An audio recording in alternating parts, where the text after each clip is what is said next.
Okay. So, Manvi, we are live. Please go ahead. Okay. Thank you. Is there a countdown? Namaste. Good afternoon to everyone present live on YouTube.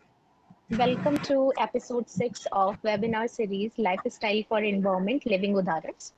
It is my pleasure to introduce our esteemed guest, Professor Sankar. Sir, we are honored to have you here today. Thank you and allow me to introduce you as well. Professor R. Shankar, a qualified architect and a planner from Kerala, has a distinguished career in academia and for 4 decades he has been doing the same. He taught architecture and planning, specializing in urban and architectural design, applied ecology, landscape, and traditional knowledge system for sustainable development. With excessive research and extensive research work, consultancy experience, he continues his pursuit in teaching, mentoring, and community development after retiring from IIT Roorkee itself. Sir, we are very honored to have you. Thank you so much for joining with us. I know you are at a very remote place right now, and internet access is also very problematic for you. But we are thankful to you that you have taken so much pain and got here with us. So, sir, over to you, and we are very eager to hear about everything.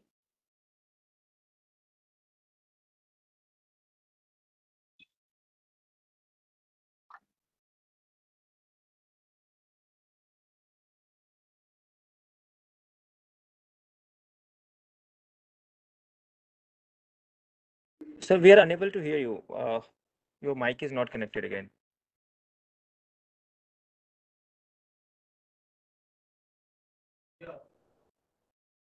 Uh, Sir, we are unable to hear you. Sorry. Suddenly it happened like from your.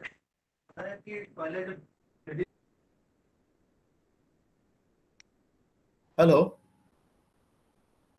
Yeah, now it Yeah, is okay. okay. Please go ahead now. Technical problems, really are beyond me, my comprehension, how exactly has happened. We will straight away go with my talk. What I plan to do is the first 30 minutes or so,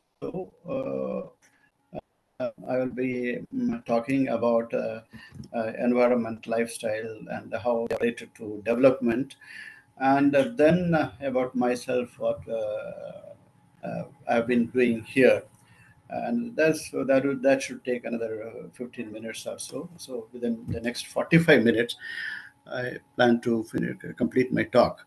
So straight away we get on with. It has some PPT slides are there to support what I'm trying to say. And first of all, this is where in this setup I live. Uh,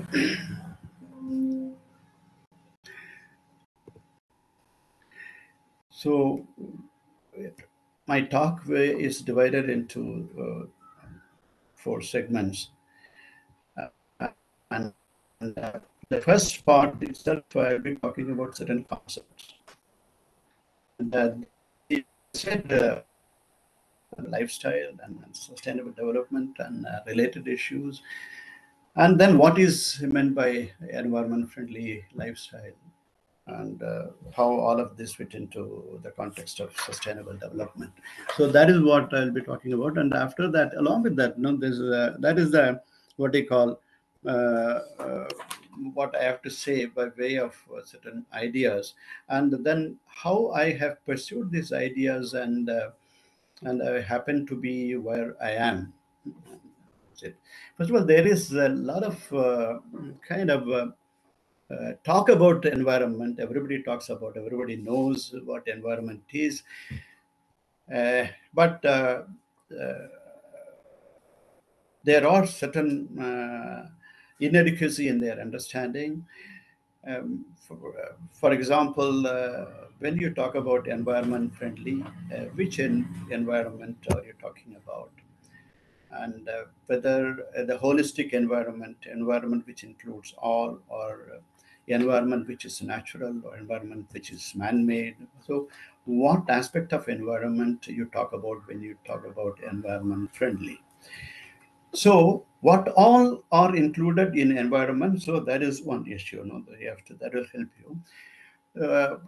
To me, environment is the largest system that is one can think of, that is possible, that you can visualize, that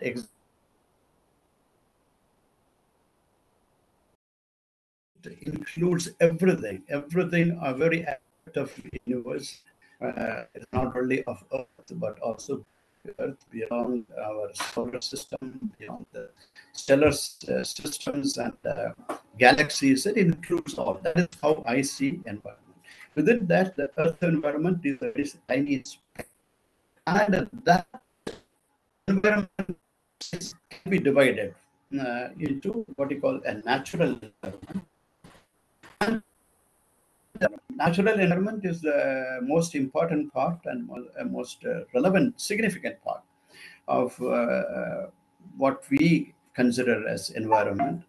And it can further be divided into two.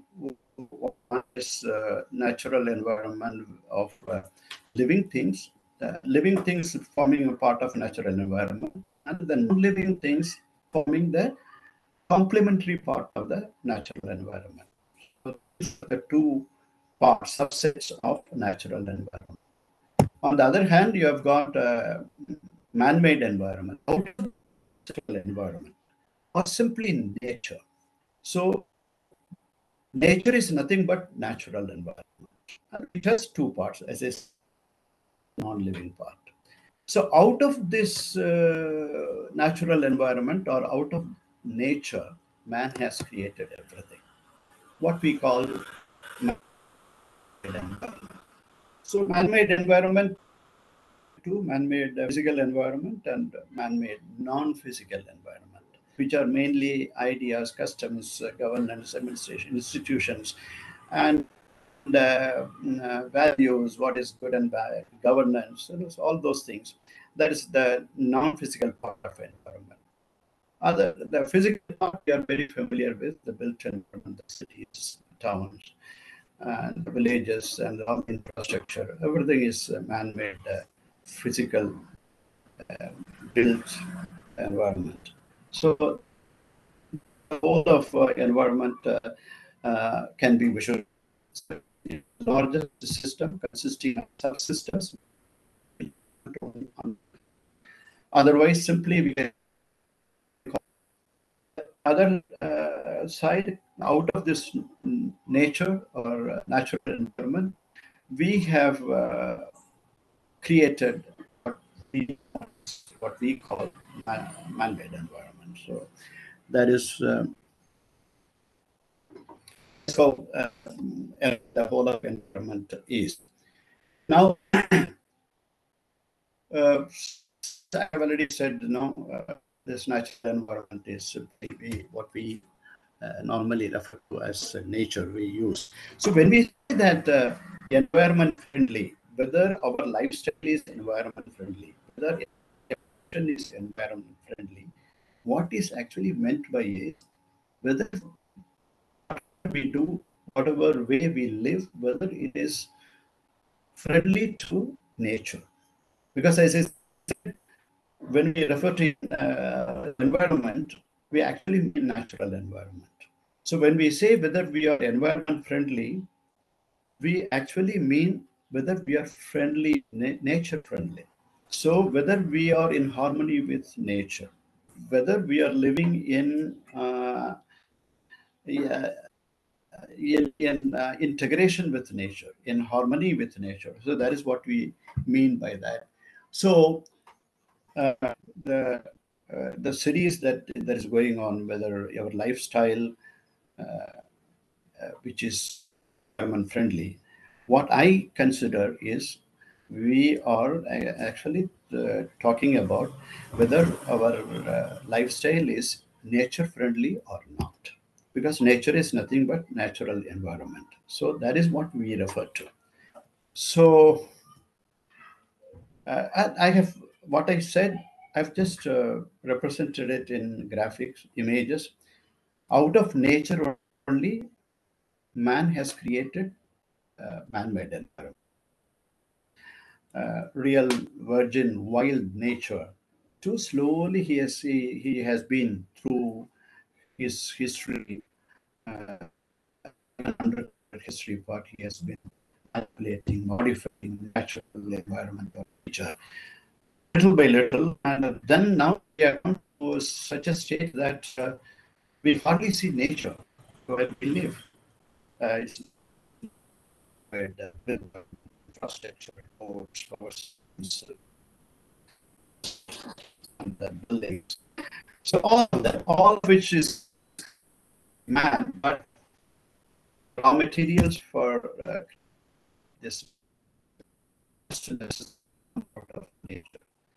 Nothing that we have created from nature. So now the question is again coming back to this our topic. But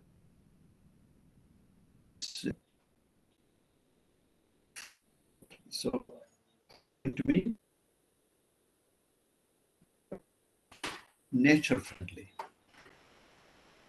To answer that question, no, the individuals have to answer.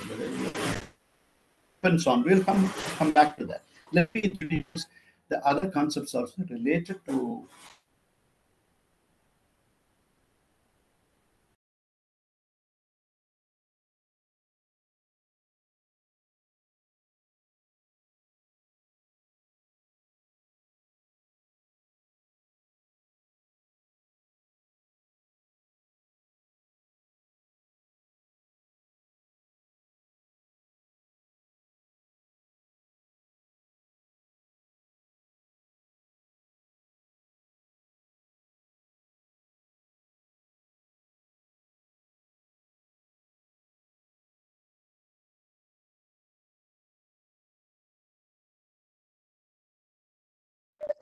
Professor Shankar, we are unable to hear you.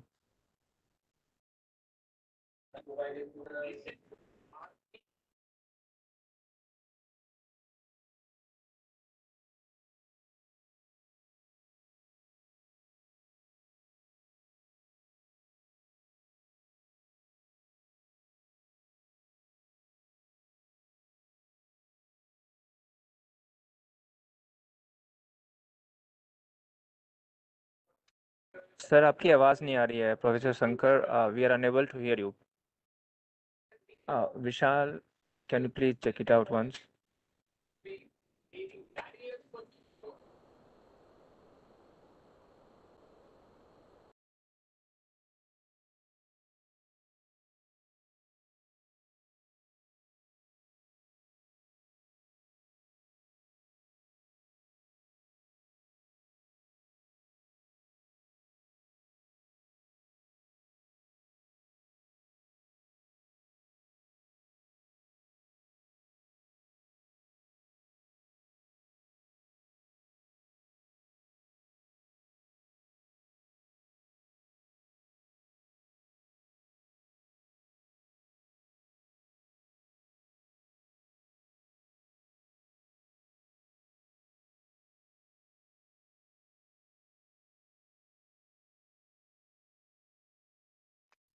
Professor Shankar we are unable to hear you sir Vishal can you please check it once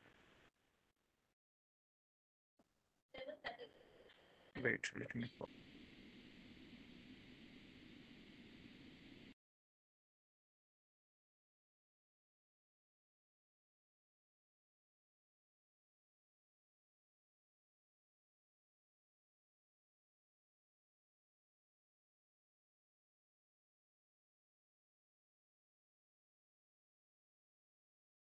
occurs. So one way of linking this style with development is that lifestyle reflects development, or development is reflected in lifestyle. So different countries and at different times of history, they have different types of development, and then the lifestyle showed, or it reflected that kind of development which occurred. Even now, when we are on a development, a lot of development is going on all fronts, and it invariably affects our lives. And then we start living accordingly, making use of whatever is available through the process of development and incorporating it in our lifestyle. So it becomes part of our lifestyle. So that is what the link between development and lifestyle is. Now, sustainable development can be looked at it from the point of view of lifestyle. When the lifestyle uh, is such that it doesn't affect nature, it doesn't adversely affect environment, it means natural environment, then we say that kind of a lifestyle is sustainable. So now another idea is culture. Nature is there, culture is also derived from nature. In fact, it is the natural resources and raw materials which are used to and foster culture. Since we have different sets of raw materials, natural materials available in different geoclimatic regions, so we have different cultures and subcultures which are prevalent, which started and then which continue in different parts of the country or the nation. So it all owes a lot to nature or natural resources, natural environment. So we have in India different cultures because different climatic or natural climate, geoclimatic conditions which have different resources, and these resources have given rise to different cultures. And so, and now we know that there are these differences. We can say we have enormous, great diversity of culture. Just as in natural ecosystem, diversity, the idea of diversity or species diversity and diversity in food, uh, this contributes to ecosystems sustainability. In the same way, in the real world, in the man's world also, the cultural diversity contributes to the sustainability of the nation. So it is similar to that. Uh, it's not entirely responsible, but it contributes. What can be derived from this is diversity is a good thing. So maintenance of diversity should be there at all costs if we are concerned about sustainability. So that's what it means. So that is what I have stated in this particular slide, that similar to ecosystem sustainability, which owes it to diversity. In the same way, nations' sustainability can be attributed to its diversity, among other things. There are many other reasons.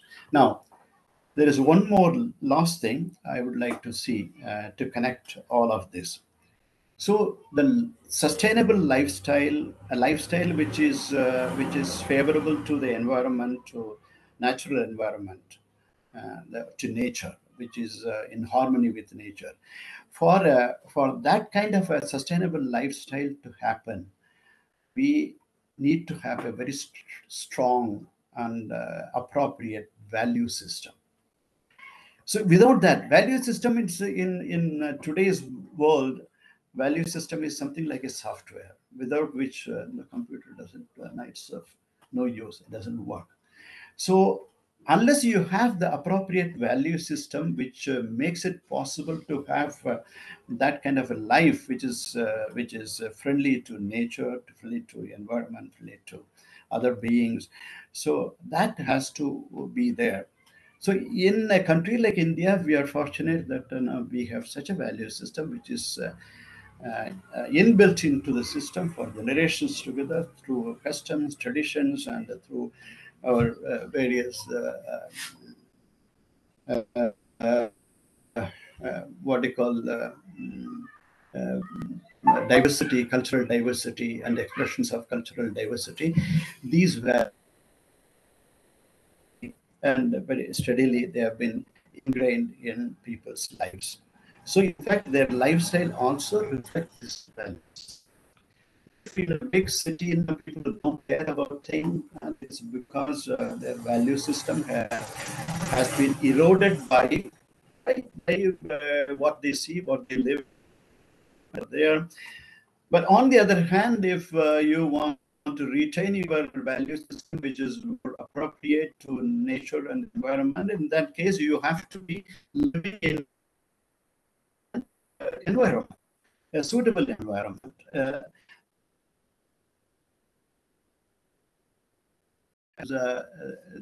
Almost the end of it. So traditional value system and the value-based knowledge system, that is what the traditional knowledge system of India, or whenever people talk about sustainable possible without if in a society, in a country like it has a very strong traditional knowledge systems, the benefit of it, because many countries do not have, because they do not have even a long history. So we are fortunate that we have long history, heritage, cultural heritage, and also the heritage of these customs and traditions, which have helped people imbibe a lot of useful values. In particular, with reference to environment or nature. So our traditions are always nature friendly. Our customs are nature friendly, and so that is because of the values which have come out of these customs and traditions tell you to have a nature friendly life. So that is how it is all linked now. So now, what I have to say is, it all depends on where. It's really difficult metropolitan city, which forces you to live, to be a part of a rat race and to be part of this hustle and bustle of city life. And then where it's the environment, whatever natural environment exists, is heavily impacted. When you and it is you don't have even the time in pursuit of your earning or your acquiring things. You don't have life time to think about all of this. So that there is slowly you forget. No, you become indifferent. You become apathetic to nature or environment. Because you can't blame yourself, but it slowly happens because that is the pressures of the city.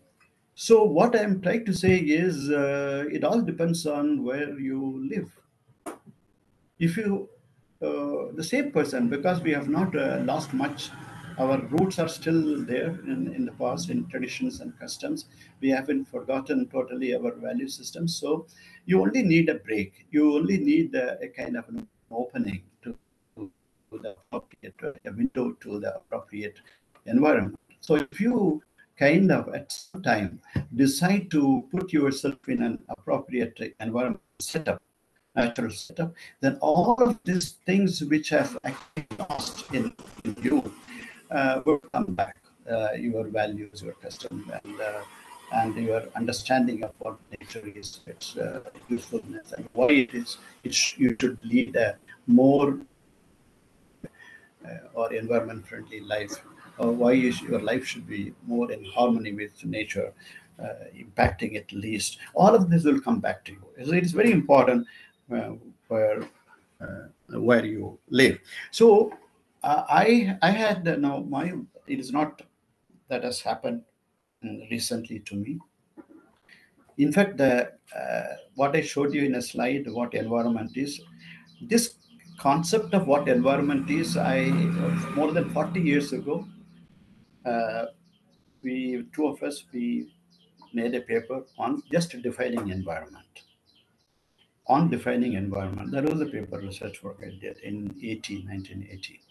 43 years ago. After that, in the early 80s, I had environmental impact assessment of townships, some projects there, and sustainable development. We also did some Himalayan Yatra. I've been part of some ecological projects, research work, and I've guided students' thesis for dissertation work, which are uh, so to the field of energy, environment, connected. I was teaching ecology, energy for almost more than 25 years. Like that. So that is what my involvement has been. Toward the end of my teaching, then I realized that we had an option. When you retire, normally people would like to, because of their age and because maybe for other reasons, people think of either getting back to their hometown or they go and settle down in a city where all facilities are there, so-called facilities, medical facilities, and or community facilities, whatever social facilities are there. We, on the other hand, my wife and I, because of my intelligent involvement in these matters, we have done all trekking and traveling into the Himalayas, remote areas, and trying to understand what energy problems these areas have, these people have. So we were slowly withdrawn from this urban syndrome, and we, after retirement, we thought we should settle down in a remote area, in an inaccessible area, in a forest area. It is something very similar to what you call earlier vanaprastha. So earlier in the olden days, people after active life they get into vanaprastha mode, like that. So after retirement, we thought, there is a age and the time for vanaprastha. So we were looking for it. In today's time, it's not possible. The ideal vanaprastha life is not possible. So, but we decided something very close to it, where we quiet life in the midst of forest, and that is where that is what we got, where we live in this area. And why do you want to? Is it being equated to environment friendly or nature friendly? Yes. When you start living in the midst of nature, nature itself guides you. It tells you what it is. It makes you understand what nature is, what every aspect of nature is.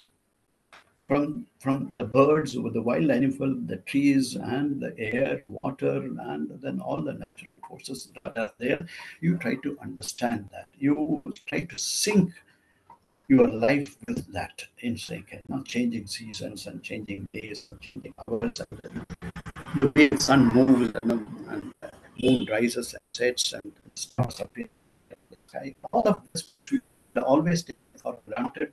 Then you understand becomes very meaningful, and you try to and then it automatically by virtue of nature. And that is why I call it nature is teacher that is available to all of us. But it is up to us to realize that nature is a teacher. We call nature mother. There are only a few things which we call our own mother, Mother Ganga, Mother Nature, Mother, that's motherland, our country, and then Gomata. So these are only very few things which we, each one of us, it's supposed to be, people say that they all take care of whoever considers, gives that respect, it takes care of them.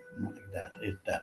So nature is not only a great, you surrender yourself, you start living, appreciating, trying to understand that, it will also guide you. And so after retirement, people look for okay, where medical facility, but people looking for where we could live without medical facility.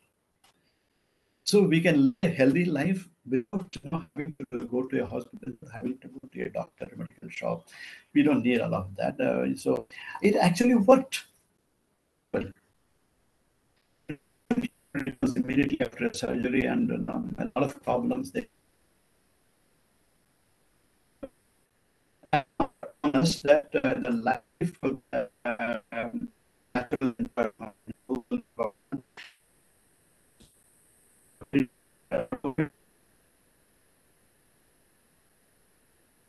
things all over again. And in fact, we started from scratch all over again. So that gives that gave us a lot of enthusiasm, energy, and a lot of stamina and strength, and then different kind of upbeat mood. So in fact, we realized, it's a kind of a second youth that we have been given by nature. And instead of sitting quietly inside the forest, we said we have so much of energy. Let's go and go out and try to understand what this whole environment is, the whole nature is, away from people, and going to different places and see what we have.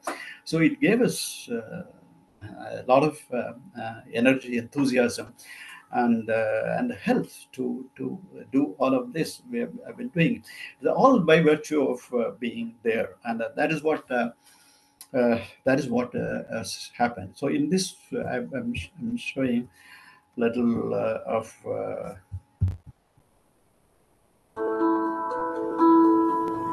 little what environment we live in. With the changing seasons, the scenes change. With changing day, uh, everything changes. The same thing. You may be living in the same environment or setting, but you also find these things change very fast. What we have had in the last 7 years that we have been here in this forested environment, so many things, unbelievable, close to uh, what do you call phenomenon, very strange phenomenon, where nature's strange phenomena, it has happened. It can only be experienced. It cannot be explained or written about. And I've again kind of tried to capture these various moments as much as possible in pictures and videos. We are surrounded by so much of wildlife, and understanding, trying to understand how they live and how they are part of it. So our mission here kind of is when we came to this area, the land that we got was cultivated land. So the first thing that we decided was this cultivated land will be restored to its original condition, that is forest. We'll create a forest out of this cultivated land, and that is what we are trying to see. So all these scenes that you are seeing here is all it's a part of our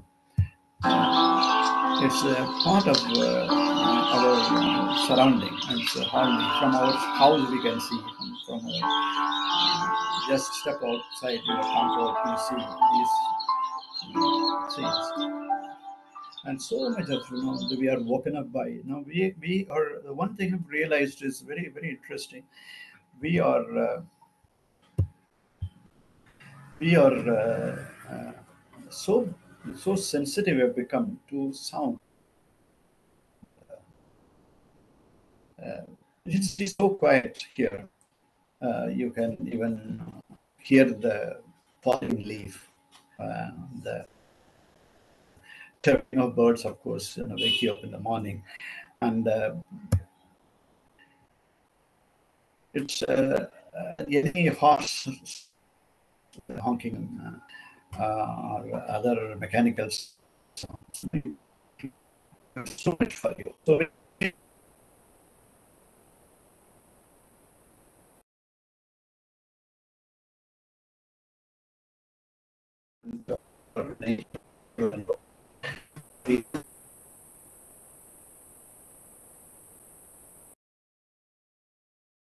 to beings, to your physical environment, to your surroundings. So that's what I have to say. Yeah. So now I really, who is watching and who is seeing, if you have any questions, I would like to answer.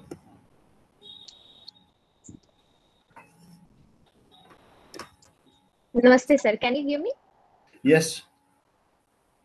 Yeah. Okay, sir. So it was very beautiful how you showed everything, like the ecosystem you are living around and the environment, animals living beside you and everything, and why you have selected the environment and everything. So it is very beautiful, sir, and we are literally getting inspired. So my first question is, uh, can different lifestyles be equally environment friendly, and is environment friendly lifestyle different for sustainable lifestyle?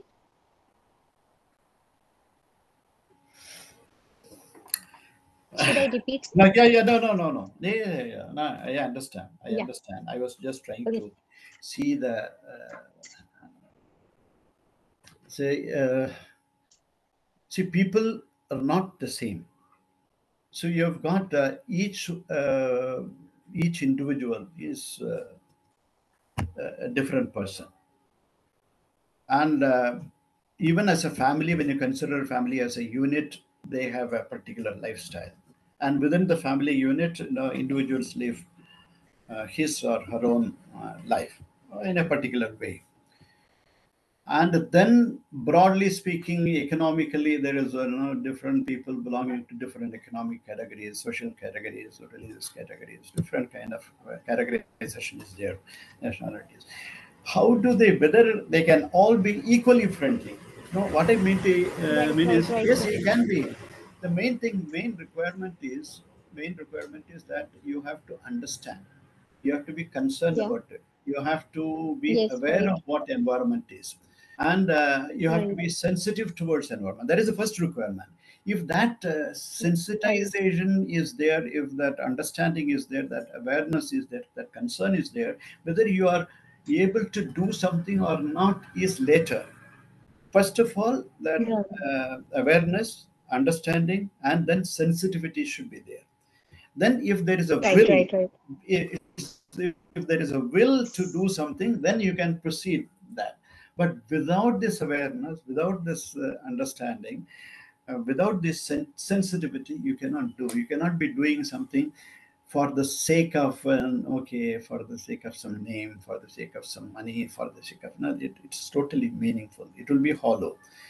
So right, even right. if you don't do anything, ultimately, for example, if you ask me what do we do now here towards environment, no, nothing. Sure. You don't spoil the environment from your point of view.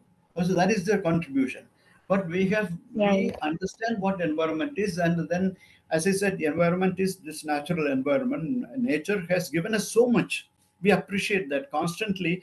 We are yes, in a sir. what you call, we have to owe a lot to this nature because it is for what it has given us. So that way. Right, So to answer your question, whether they can be equally environment friendly. So since environment friendly is a kind of something to do with your thought and your understanding. It's not physically doing right, something. So right, your right, idea. right. Yeah, so if you have that thought, if you have that sensitivity, uh, so it is possible whether you are poor or rich, whether you are in the city or you are in the villages, it is possible equally. Yes. Thank you, Yes. sir, and well explained it was literally.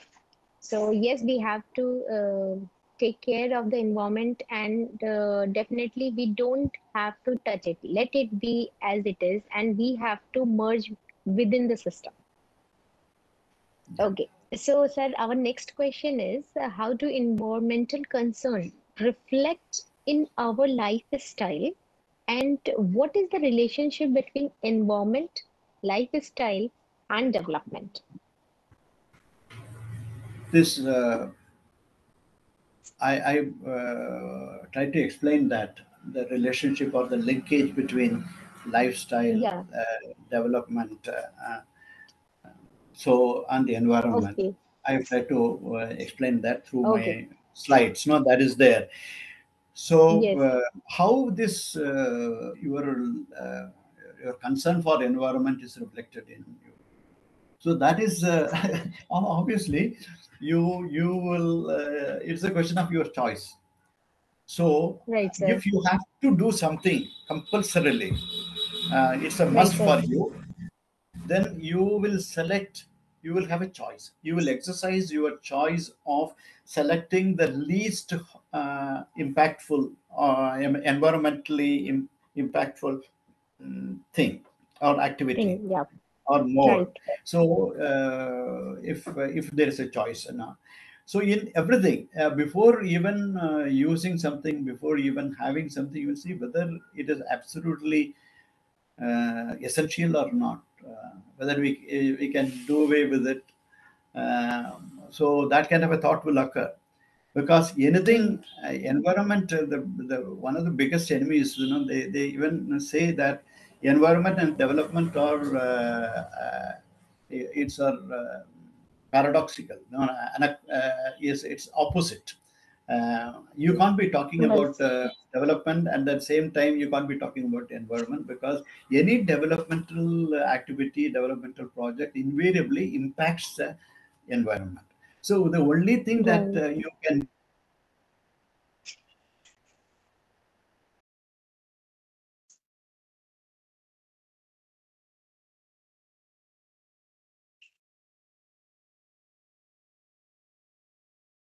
least impactful.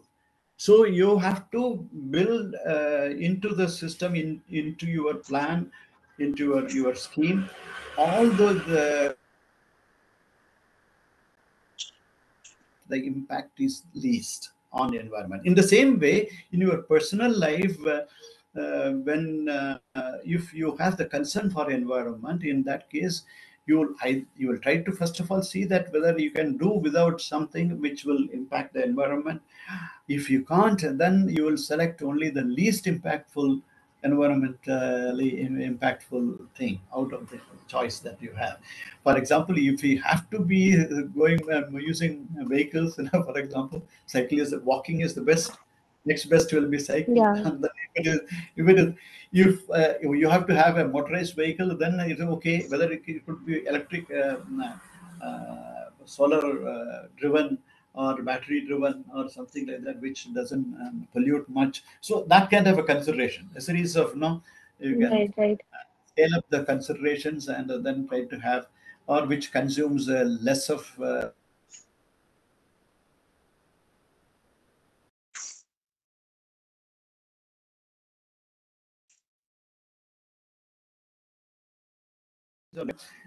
in every aspect of it, that consideration will come. Simple, what they say Right, sir. is, yeah. So, sir, can we proceed to next question? Yes. Sir, one question has come in the chat box, that is, what kind of like in that remote area you are living in right now? See, uh, we are living in Uttarakhand, in Yeah, Haridwar district, in Haridwar district. the Haridwar district, yeah, inside the Okay, okay, forest. okay, sir. Yeah. So, sir, what inspired you to have environment-friendly lifestyle of you as well as your family? Is it your okay? Uh, what inspired? I Actually, it has been going on. I told you, I've been. It started 88. Started thinking about environment, energy together, and then ecology, and then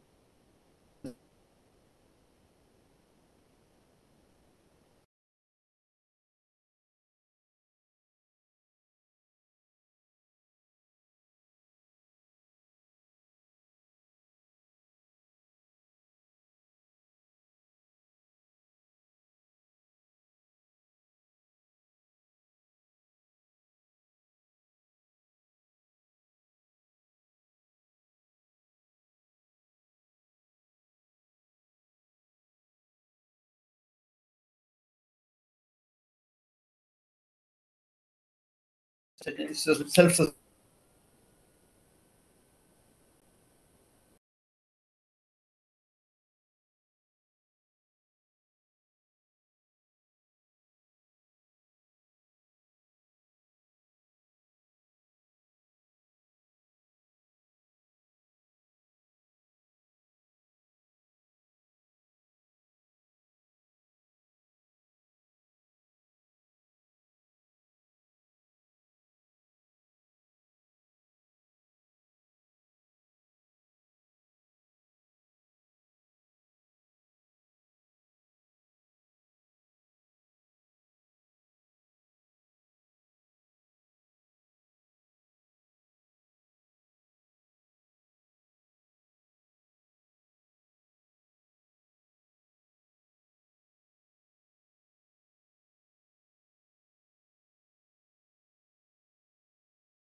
Hello, Professor Shankar. We are unable to hear you again. So can you please?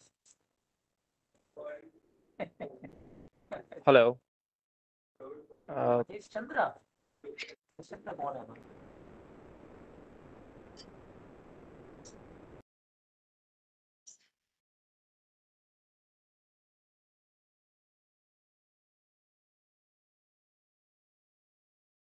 we should wait for 1 more minute and then we can proceed.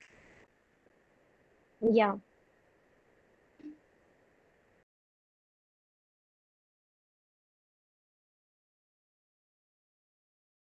So here we had still our speaker is having some connectivity issue, and right now he is living in a very environment friendly lifestyle. He is literally living inside the ecosystem itself, and without disturbing the ecosystem, he's maintaining his periphery, his area. There are birds, there are animals who are living that, like we have seen the videos and everything. So it is, though it is very difficult for him to come over our platform and join with us, and still we were trying to reach him, but whatever time he has given, it was very valuable for us. Definitely, if there will be anything that you want us to share with sir, or you also want to live such a lifestyle, invited to contact us. So definitely you should come to the respective channel of National Coordinating Institute, IIT Delhi. Furthermore, I think Professor Shankar, we will please once again unmute try. your. Yeah, Yes. Professor Shankar, can you please unmute? Uh, you have muted yourself, so please unmute once and then we'll be able to hear you.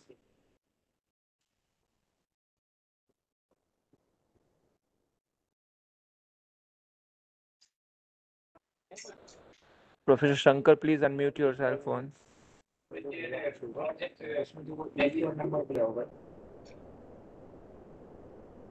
that's fine, Rahul. I think sir is having some connectivity issue. So with these words, No, no, sir has definitely we muted will his have. mic, so that's why. If we can unmute, then we'll able to hear. Sir, please unmute yourself once. Yeah, there is a mute button is on your screen. Yeah.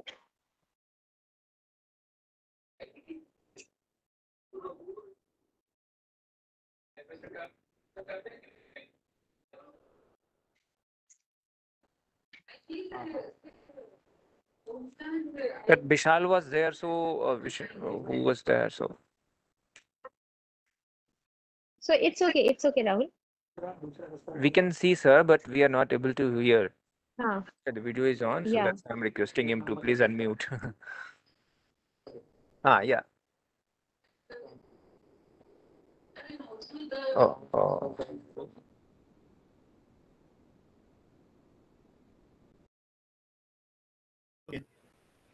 Is there any? We can hear you now. Yeah, please go ahead, sir. Thank you. Yeah. Okay. Hello. No, no. So can It's you hear me? the audio problem because I have not unmuted. I have not muted it. Yeah. Now it's okay. Please proceed, sir. Yeah.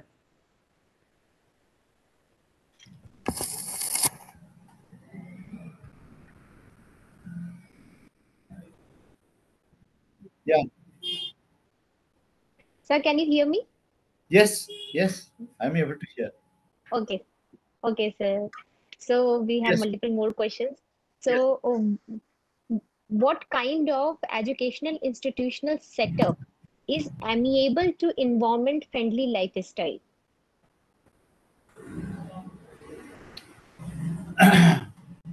Yeah. Yeah. You, that's not difficult.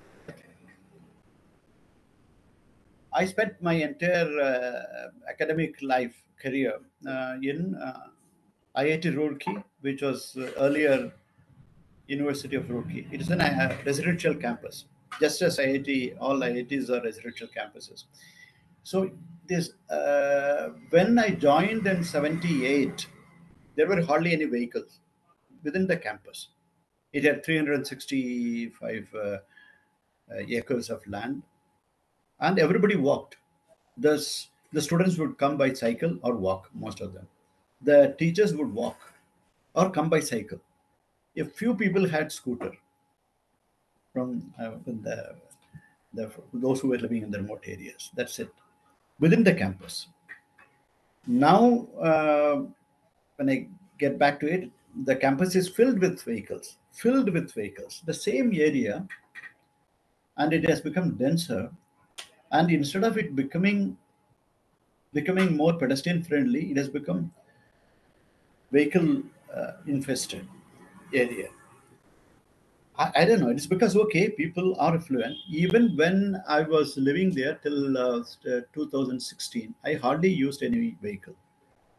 The only vehicle that I used was cycle.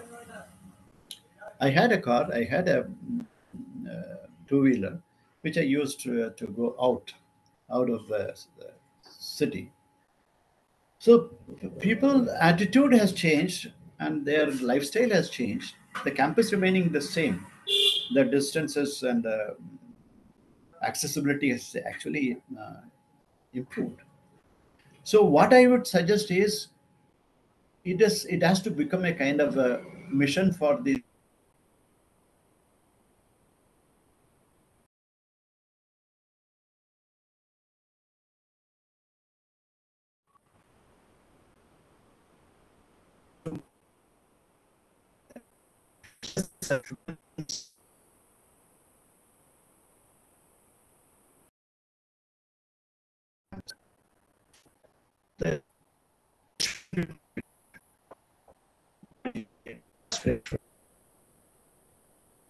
use it for outside trips, outside camp.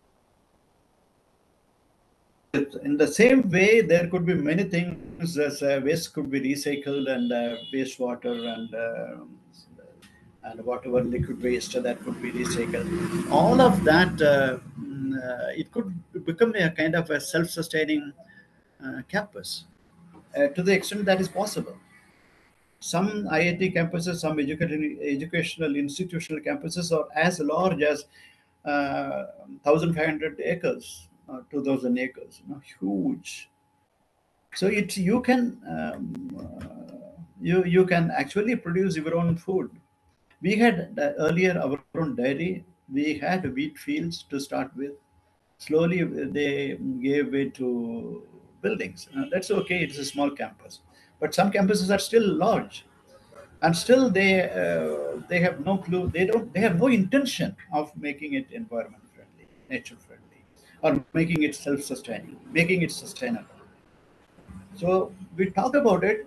At the same time, all these institutes, particularly IITs, ISC, or other higher educational institutions, the educational institutions, they have a very important role to play to be an example, to set an example by their own their own actual practice, not only technologies but also certain lifestyle.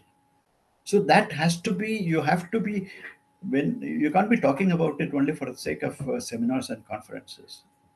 You have to really live that kind of a life and set an example for the students so that they can imbibe.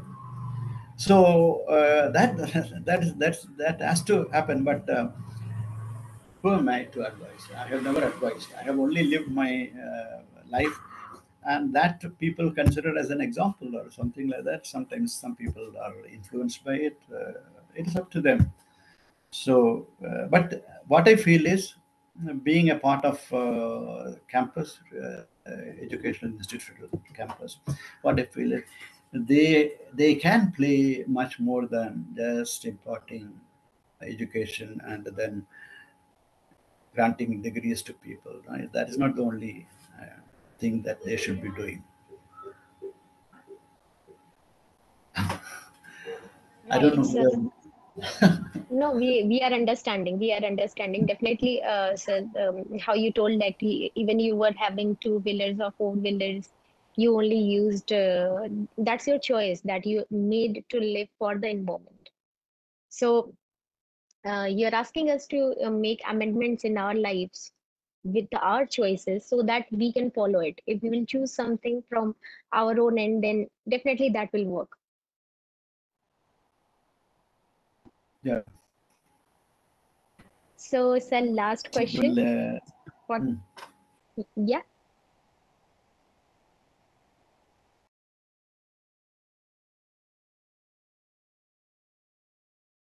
please.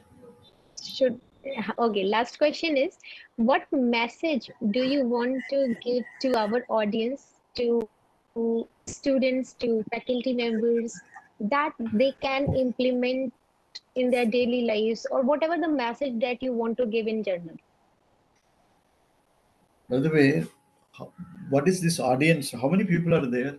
Are there people who are attending this, listening to this, or how many you have? You must be having a record of it.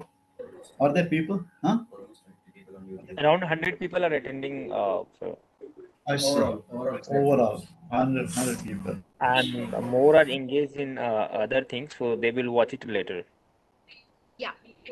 Okay, okay. The thing is, I'm surprised even 100 people they were there because on a summer May, in the month of May, the height of summer, in the afternoon, because in my all my 45 years of teaching, I've never chosen the afternoon slot for giving a talk because that is the time for sleep, the sleepy hours. Then you've chosen a time, and then I'm surprised even 100 people are there, unless they must be environment where yeah, okay, now coming back to this your question, what's the message? So message is the, now when I see true environment, true lifestyle, okay, I only know this much, that much very early in my life or sometime maybe 50 years ago, not when I was a school student or a college student, much later when I started going for higher studies and then working. At that time, I realized that people are individuals. I never became part of any group, peer group, so called. You know, okay, your classmate is doing, your friend is doing this, so you should also do similar to things, something like that. I've always thought differently in my own way. I thought of life in my own way, and thought of a life which will be very unique, very individualistic of my own. I never compared myself with others or what others are doing, where I should be doing what. So I didn't compare myself unique. When I was slowly I was getting interested in, as I said, in these areas: environment, energy, ecology, sustainable development, all of this naturally, and also a little bit of spirituality about man and beyond, and man and other beings, and So man and nature. These are all spiritual thoughts. So you develop your own ideas, your own way of doing things, and living your life. So that is how what has led us to where we are, what we are doing, and that's it. So what I would tell others to realize that you are an individual and you have an individual life and you have only one life. We do not know about other lives. We have no memory of the past life, and we are not sure whether there will be a future life. Well, there is only one life. So in this life, if you are thinking only of material things, achievements, okay, it's good for you. But there are other things which are far beyond and greater in value than material things, and then you have to realize that. So you have to think, so devote some time but thinking about it and trying to reach somewhere like that. So, and in that realm comes nature, environment, and other things which are not so very, what do you call, tangible. So, in these intangible things, you have to see where you should go, where you should, what you should do. So, my message would be to realize in your own way by thinking. And for the first requirement is you cannot be thinking in a crowded place in the midst of noise and where so much of pressure is there. Give yourself some time and be in a place which gives you ample opportunity for you to think, and in a quiet place, and then do it frequently, and then when as a result of this thinking, a lot of understanding, a lot of awareness will dawn on you, and then that will lead you. So give yourself this opportunity. Don't go there, go to a place as a tourist. Don't go there as a visitor. Go to a place, a remote place, a hill station or a forest, to experience, not as a visitor, not as a tourist. Never. Don't do that. So try to establish kind of a link. Try to experience now what you face, what you have there. Then, so then it will slowly you will acquire what an, an idea, an understanding of what is to be done in your life, and that will be very different from what we have done in our life. So give yourself this opportunity. That is what I would say. Yeah. Hello. Over. No, Professor Shankar, there is a last question. If you permit, then we can take. Yes. I have absolutely. I like answering questions. I've always encouraged my students to ask Yeah. questions. Please ask. He's Mohammed Sikandar watching you on YouTube. He's asking that for organic farming, how to increase in sustainable manner of agriculture production. And This is a very technical question. I am not an expert in this. जी. How to increase production in organic farming? No, I'm sorry, I'm not an expert, so I can't answer that question. I don't want to miss. There is so much of information Yeah. that is available on Another net. another request from Rajni Chauhan that she is asking for your mail ID. If you can provide, later on we will email Yeah, them. you can provide, and because I don't have this person's Sure. email ID, so I can't respond. But you may give my email ID. Mhm. Very anybody Sure. can. Manvi, are you there connected? Yes, Hello. Rahul, can you hear me? Yeah. I can hear you. Please proceed. Yeah. That the previous question was actually for the next speaker. So definitely I will ask our audience to be stay connected, because Dr. Jayapal, who is our going to be our next speaker, is specialized in organic farming. Okay, okay, But, okay. That's why I was on. so All of take up that Okay. time. Okay. Okay, Yeah, and I will share sir's email ID to the person, okay. and Yeah. he can write his Great. Yeah. respective Great. details. Right. So, Sure. sir, thank you so much. Thank you for joining with us. It was really wonderful to have you with Thank us. you. And there was some ups and downs, technical glitch No, or there is. something like that, No, like I just, I always. really, I'm really surprised. Before, because there is still, if you have a couple of minutes, a minute I will take. See, during 89 and 92, there was a countrywide classroom. There is a nationwide, no, countrywide classroom where at that time University of Roorkee produced a lot of uh, classroom videos which were telecast at that time, no, like that. I was part of that production. At that time, we made one attempt, early 90s, made an attempt to get connected to various centers in India through this countrywide classroom platform. And I don't know, through satellite, they got connected, and we had a live audience. We could see them. That Oh, was more than 30 years ago. I am wow. really shocked that after 30 years, the computers, internet, all these things came only after this 90. So Yeah. now there are still, now my sitting here next to the highway, and they say that in this particular village, Gandikata has a lot of good network, and you people Network. are sitting, and you are not able to manage this very smooth thing. I mean, it's there is still a lot of technical problems. Yeah, Definitely. in the passing, let me tell you something. There. Hello, are you here? Yes, Are yes, you yes, sir, yes, here? listening. Yes.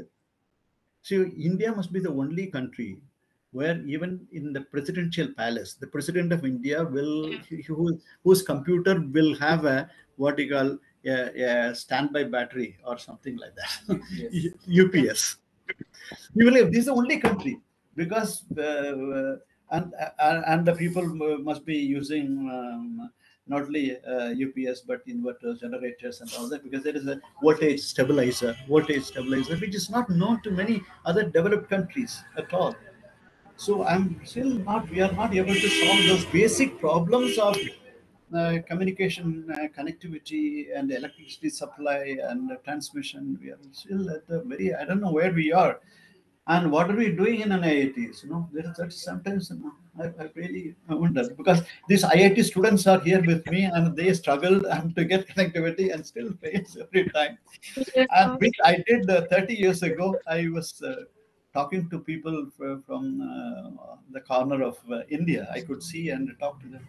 So we are still where we are. We are back to square one, or maybe in a worse situation. Okay, I Yes, sir. all everybody all the best.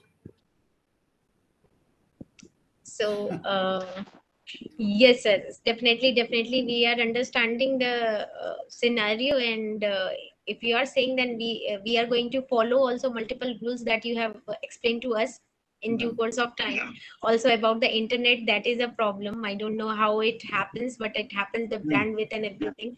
So it's okay. And still, we enjoyed the whole session. People listened who are eager to make bring the change or be the change. They are here, they are listening to you, and they are waiting for your voice as soon as it comes.